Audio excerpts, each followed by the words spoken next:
why don't you make yourself comfortable? You know, it's part of my job to keep the public informed as to what this office is doing. So this time I'm going to tell you about the case of the man who wasn't there. Or at least as much as I know about the case. There's still a lot to be filled in. This man goes by half a dozen different names. Which one, if any, is his real name, I'm not quite sure. But he's generally known as Prince Zerny. He has quite a record. He's arrested 4 times, to my knowledge. Always managed to have an alibi. He was never convicted. He combines crystal gazing with blackmail and occasional robbery. It was in connection with a robbery that I first met him. I called at his apartment with Miss Kelly, my secretary. By appointment only. How exclusive. Do we have an appointment? I'm sorry, Prince Zerny is not receiving today. I think you'll receive us. Well, Danny. Oh, hello, Mr. Allen. Come on in.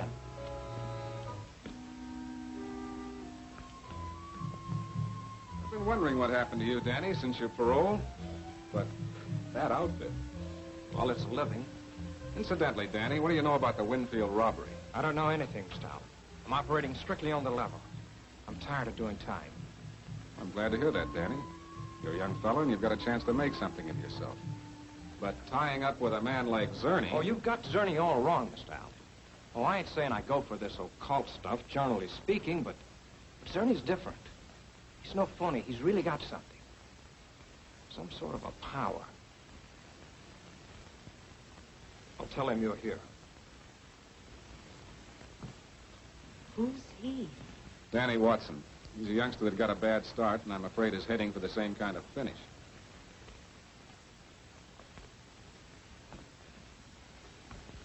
You are Stephen Allen. You are Patricia Kelly. And you're under arrest.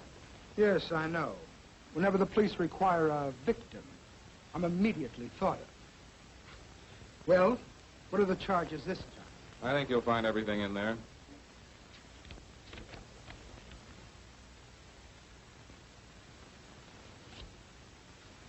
I don't quite understand this. Oh, it's quite simple. Mrs. Winfield, one of your, shall we say, disciples, has missed some jewelry. No doubt. She's an extremely careless woman. It was stolen from the Winfield apartment on the night of September 4th. She claims she told you where they were hidden. That doesn't prove anything. No, but this does. You dropped it in the apartment. Do you recognize it? It's a floor plan of the Winfield living room. Prince Zerny, Atherton Apartments, Suite B, City. It appears to be addressed to you. Why? The usual crude police frame-up. Mr. Zerny, I came here for the purpose of breaking one of my own rules. Ordinarily, I don't make deals, but this is an exception. Mr. Winfield wants to keep this case out of court. Doesn't want his wife mixed up in it. And I can understand his feelings. So if you'll just return the jewels, I'll postpone action for a couple of weeks. That should give you a chance to get out of town. You're very naive, Mr. Prosecutor. If you have a warrant for my arrest, why don't you take me along? Look, Zerny, you've been very lucky in the past. But this time it's going to be different. I'm handling this case myself. Excellent. Then we'll meet again. Shall we go now? Yes, this time we had Zerny right where we wanted him. An airtight case. My only regret was that I had to involve Mrs. Winfield in it, but then that couldn't be helped. And then in court, I got quite a surprise. Joseph Metcalf, Zerny's defense counsel, did something that I hadn't anticipated. He put Zerny himself on the stand. My very good friend, the public prosecutor, with his customary brilliance, has definitely established the fact that the robbery took place on September the 4th, between the hours of 9 and 11:30 p.m. Prince Zerny, where were you at that time? I was 350 miles from here at Grant's Cove. I arrived about 7 o'clock in the evening, checked into the Cove Hotel, had dinner in the dining room, and then chatted for an hour with Mr. Prinny. He's an old friend of mine, the owner of the hotel. What time was it when you finished your talk with Mr. Prinny? Oh, about 10 o'clock. Then what did you do? Oh, took a stroll through the village and dropped into the drugstore. Whom did you see at the drugstore? The proprietor, Ralph Combs. Do you recognize Mr. Prinny or Mr. Coombs here in the courtroom? Oh, yes. There's Mr. Prinny, and there's Mr. Combs. It was an unshakable story. But later, when Prinny and Coombs were put on the stand, they proved to be thoroughly honest and reliable witnesses. So, once again, Zerny had a perfect alibi. After less than a quarter of an hour, the jury brought in a verdict of acquittal. But just the same, there was something strange about the whole affair. And then about 3 months later, in the last evening, as a matter of fact, the police were again looking for Mr. Zerny, this time on suspicion of murder. Before I arrived at police headquarters, Lieutenant Evans had questioned Danny Watson. All right. So you didn't know that Mrs. Turner had been strangled in Zerny's apartment tonight around 6:30 or 7 o'clock? You didn't know that? No, not until the cops picked me up. Okay. What time did you leave Zerny's apartment? I already told you once, 6 o'clock. Was he there when you left? Nobody was there. Hello. Yeah, put him on. Yeah, Sergeant. What? Well, when did Metcalf tell you that? Uh-huh. No, we'll pick him up when we want him. Yeah, thanks. So you left Zerny's apartment at 6 o'clock tonight, huh? Well, yeah, why? Because Metcalf says he went to the apartment about 6:45 tonight. And he passed you coming out of the elevator just as he got in. He's lying. It ain't so. Metcalf's trying to cover for Zerny by putting this thing on me. Now, sit down. You won't get away with it. I'll kill that guy.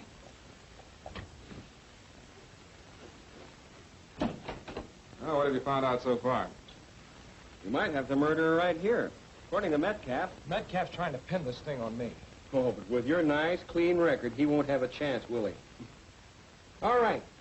Who did kill Mrs. Turner? What's your idea? Zerny killed her. He was blackmailing her. But she was killed at 6:30 tonight. And you just got through telling me that Zerny left the apartment this afternoon and didn't come back. Well, he could have come back. I mean, after I left. Huh? You've got a story to fit everything, haven't you? Oh, wait a minute, Lieutenant. Let's start at the beginning. All right. Metcalf went to Zerny's apartment house tonight a little before 7. He pushed the button for the elevator. It's one of those self-operating things. Yeah, I know. I've been there.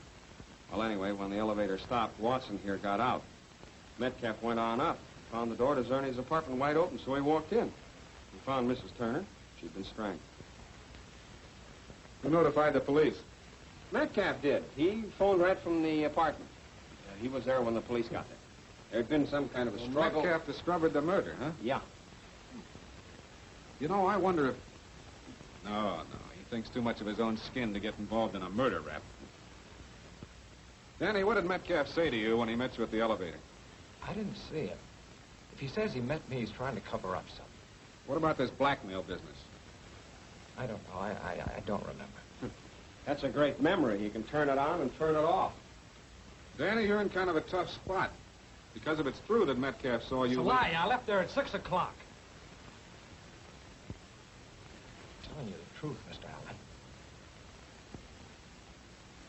All right, Danny, that'll be all for now. But be around in case we need you.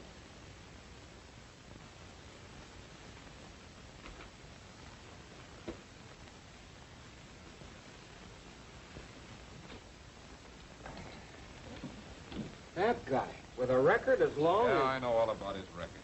This time I think he's talking straight. All right. That leaves Metcalf and Zerny. It's just like you say. Metcalf's too smart to get mixed up in a murder, and Zerny's going to have an alibi. Yes, every time anything happens, Mr. Zerny is somewhere else. He's never there. Oh, by the way, when you phoned, you mentioned a letter. Yeah. The postcard addressed to Zerny. We found it in his apartment. Phoned you a dozen times today, but no answer. It'll have to be tomorrow evening, Thursday, at 6:30 instead of 8 o'clock. At least Zerny had an appointment with somebody at 6:30. Well, so far we've got nothing to go on except our boyish enthusiasm. What do you say we take a look at that apartment? Good idea.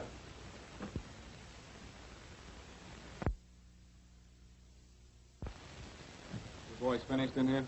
Yeah, there wasn't too much to look at. Did you find any fingerprints on this thing? Sure, hundreds of them. Everybody's. Thus far, Lieutenant Evans, I see a very dark future for both of us. As far as this case is concerned. You know, it is funny at that. Grown-up people going for a fake like that. Ah, but is it a fake? Danny Watson says this fellow Zerny is on the level, that he really has supernatural powers. You ask me, Danny Watson's the guy with the supernatural powers. Hey, Zerny, Well, good evening, gentlemen. Would it be proper for me to ask who you are and what you're doing here? That's the switch. He's asking us. I'm Lieutenant Evans of the Homicide Division. This is Mr. Allen, who you two have met. Where were you at 6:30 tonight? 6:30? Well, I've been out of the city since early this morning. I've just returned. What about your appointment with Mrs. Turner? Appointment? I had no appointment with Mrs. Turner. Let him see the postcard. Phoned you a dozen times today, but no answer. We'll have to be tomorrow evening, Thursday, at 6:30 instead of 8 o'clock. I know nothing whatever about this. This card was delivered to you yesterday. You read it, crumbled it up, and threw it in the wastebasket. The police found it there this morning. Gurney, you're under arrest. On suspicion of murder. So you suspect me of killing this Mrs. Turner? Could be. Stay just where you are, gentlemen. I wouldn't move if I were you.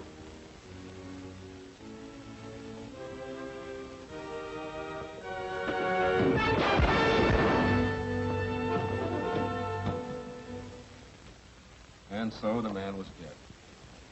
It was almost midnight before I returned here and found my secretary, Miss Kelly, waiting for me. Well, at last, I've checked every place in town looking for you, except the morgue. That's where I've been. Well, Joe Metcalf has been phoning you frantically all evening. Oh, what's he want? I don't know. He sounded excited about something. He's waiting for you at his office now.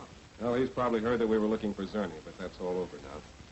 I'll call him. No, don't call. It's something he doesn't want to trust to a phone conversation. All right, I'll drop you at home after we stop at his office.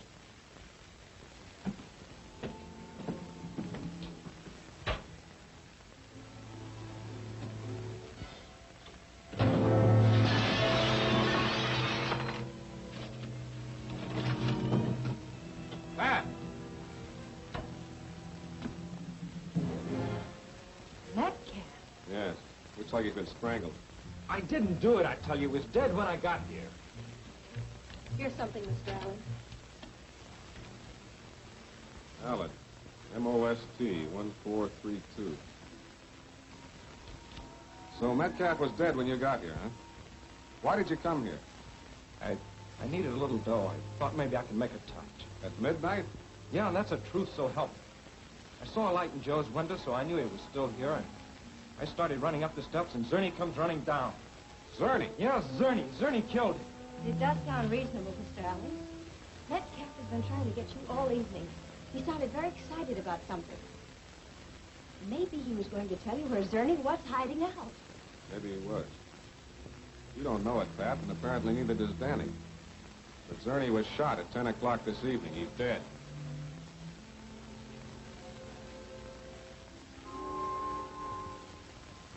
So there's the story today. If you believe, as Lieutenant Evans does, then Danny killed Metcalf. If you believe Danny, Prince Zerny did the killing. If a man officially dead can commit a murder. I'm hoping to clear up the whole affair. You may have the answer already, but... Come on. Sit down right here, Danny. Sorry to be late, Chief. Well, now that you're here, I think we can release Danny. We can what? Let him go. He didn't kill Metcalf. I don't get it. Neither did I at first. Took me quite a while to figure out this message we found on Metcalf's telephone pad. Message? Guess I forgot to tell you. Just a hunch. Allen. M-O-S-T 1432. That's the way I read it at first. Then I got to thinking. Metcalf must have scribbled this hurriedly. The Allen obviously refers to me. But the rest of it is an abbreviation of what he wanted to tell me. M-O could stand for Mohawk. S-T for street. Mohawk Street, number 1432. I thought maybe it was the address of Zerny's hideout. Zerny's hideout is the morgue. Evans, did you ever notice anything unusual about Zerny's eyesight? Oh? Well, the first day I met him, he had trouble reading the warrant I served on him. He made out the drawing on the back of the envelope with the greatest difficulty. What are you trying to prove? That Danny's telling the truth. But Metcalf was about to tell me Zerny's hideout, so Zerny killed him. Well, wait a minute, Chief. At the time Metcalf was killed, Zerny was dead. He couldn't possibly have been there. Yes, I know. Zerny is never there. But let me tell you this. Yes, Miss Kelly. They're here now. Good. Ask Officer Carr to bring the man... No, never mind. Send the man in by himself. Yes. Man? What man? Come right in, Mr. Zerny. Zerny? Now, just take it easy. Sit down. Yes, the man we encountered in the apartment last night wasn't Zerny at all. But I began to suspect as much when he read that postcard so easily. Zerny couldn't have done that because of his bad eyesight. The man you shot was his twin brother. Twin? Yes, an identical twin. They worked together. Zerny got all the information, and his brother committed the actual robberies. When the twin was out on a job, Zerny was many miles away, thus establishing an alibi. Except for last evening, when he lost his temper and strangled Mrs. Turner. 2 murders, Mr. Zerny. Mrs. Turner and Joe Metcalf, and this time you won't have an alibi. Why don't you fancy yourself quite clever? No, it's not that I'm clever, it's just that you're stupid. All criminals are. All right, Lieutenant, you can take him away now. Takes good eyesight, Mr. Zerny, to throw straight. I think you look very nice in these, Chief. Yes, they should be quite becoming to him. The man who took the utmost care never to be where he is supposed to be. Now he winds up exactly where he ought to be. Thanks for being with us. We'll be expecting you the next time a case comes before your public prosecutor.